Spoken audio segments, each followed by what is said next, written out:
ஹல்லேலூயா. கர்த்தருடைய பரிசுத்த நாமத்திற்கு மகிமை உண்டாவதாக. இன்றைக்கும் இயேசப்பா நாம் ஒவ்வொருவருக்கும் கொடுக்கிறதான வார்த்தை 1 கொரிந்தியர் 15வது அதிகாரம் 19வது வசனம்.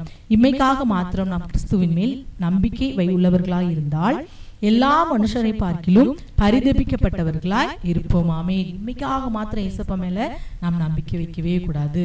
ஒரு முறை ஒரு ஞானி 3 கிறிஸ்தவர்களை அவர் நடந்து வருகிற பாதையில பார்க்கிறார்.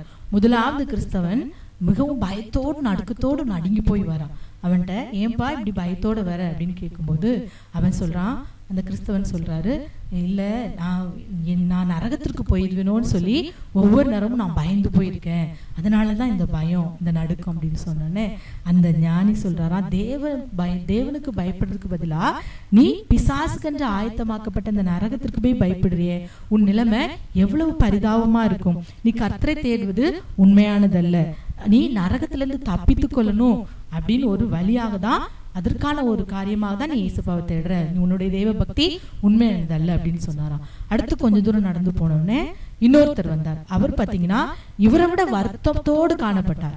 அப்போ இந்த ஞானி கேட்கிறாரு, ஏன் இந்த இவ்வளவு வருத்தத்தோடு இருக்கிற அப்படின்னு கேட்கிறாரு. அதற்கு அவரு, மோட்ச ஆனந்தமும் இளைப்பாறுதலும் எனக்கு கிடைக்காமல் போயிருமோ என்று சொல்லி நான் பயப்படுறேன் என்று சொன்னாராம். அதற்கு ஞானி, படைத்தவருடைய ஆச்சரியத்தையும் அன்பையும் எண்ணாம மோட்சத்தை அடைய வேண்டும் என்று சொல்லி மட்டுமே தேவனை வணங்குவது மிகவும் வெட்கக்கேடான ஒரு விஷயம், இது வெட்கப்படக்கூடிய விஷயமா இருக்கு அப்படின்னு சொல்லி சொன்னாராம். அப்போ அடுத்து கொஞ்ச தூரம் கழிச்சு வரும்போது பார்த்தா இன்னொரு கிறிஸ்தவரை பார்த்தாராம். அவரு மிகவும் சந்தோஷமா திருப்தியா மகிழ்ச்சி நிறைந்தவரா வந்துட்டு இருக்கிறார். அவரை பார்த்த உடனே அவருடைய மகிழ்ச்சிக்கு காரணம் என்னன்னு சொல்லி இந்த ஞானி கேட்கிறார். அப்போ அந்த ஞானியை பார்த்து அவர் சொல்றாரு, என் ரட்சிப்பின் தேவனை நான் ஆவியோடு உண்மையோடு என்ன செய்கிறேன், தொழுது ஸ்தோத்திரித்து கொண்டிருக்கிறேன், அவரை முழு இதயத்தோடு நேசிக்கிறேன், அவர் என் மேல் வைத்திருக்கிற அன்பை எண்ணி எண்ணி நான் பூரிச்சு போகிறேன், அதனால என் இருதயம் அவரது அன்பினாலும் பிரசன்னத்தினால நிறைந்து இருக்கிறதுனால என்ன ஒரு உண்மையான கிறிஸ்தவனா அது மாற்றி இருக்கு, அதுதான் என்னுடைய சந்தோஷத்தின் ரகசியம் அப்படின்னு சொன்னாராம். அப்போ இந்த ஞானி சொன்னா, நீ தான் உண்மையான கிறிஸ்தவன் அப்படின்னு சொல்லி இந்த ஞானி அவனை பார்த்து சொல்றாராம். இன்றைக்கு அருமையான தேவனுடைய பிள்ளைகளே, அந்த ஞானி உங்களையும் பார்த்து சொல்றாரு, நீங்க இந்த 3 கிறிஸ்தவர்கள்ல நீங்க எந்த வகை என்று சொல்லி.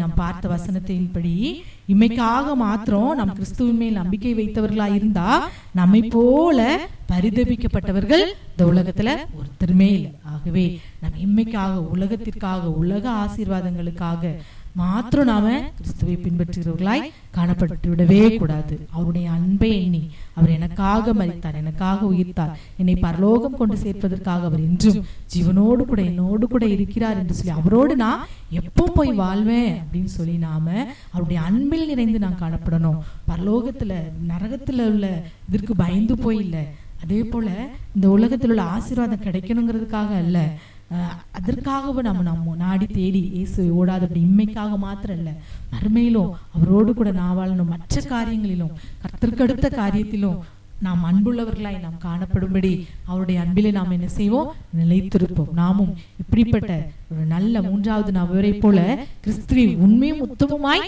தொழுது கொள்கிற பிள்ளைகளாய் நாம் காணப்படுவோம். யாவரும் தலைகளை தாழ்த்தி கண்களை மூடி ஜெபிப்போம். அப்பாவுமே நாங்கள் நன்றியோடு ஸ்தோத்திரிக்கிறோம். இந்த வேளையிலும் அப்பா, நாங்கள் எங்களோடு பேசின இந்த வசனத்திற்காகவுமே நாங்கள் நன்றியோடு ஸ்தோத்திரிக்கிறோம். தகப்பனே இயேசுவே, நாங்கள் இந்த உலகத்திற்காகவும் உலகத்தின் ஆசாபாசங்களுக்காகவும் நாங்கள் உண்மை தேடாதபடி அப்பா, நாங்கள் உம்மோடு கூட இயேசுவே உம்மை பார்க்க வேண்டும் என்று உம்முடைய அன்பில் நிரம்பினவர்களாய், உம்முடைய அன்பில் எப்பொழுது நிரம்பி உம்மை துதித்து ஸ்தோத்திரித்து உம்மால் கிடைக்கக்கூடிய அந்த பரலோக சந்தோஷத்தை இந்த உலகத்திலும் பெற்று அனுபவிக்கிறவர்களாய் காணப்பட இந்த நாளில் கிருபை செய்யுங்க. ஒவ்வொருவருக்கும் அப்படிப்பட்ட அனுகிரகத்தை நீர் இந்த நாளில் கொடுத்து ஆசீர்வதிக்கும்படியாக ஜெபிக்கிறோம்.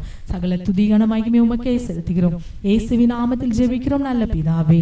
ஆமென், ஆமென்.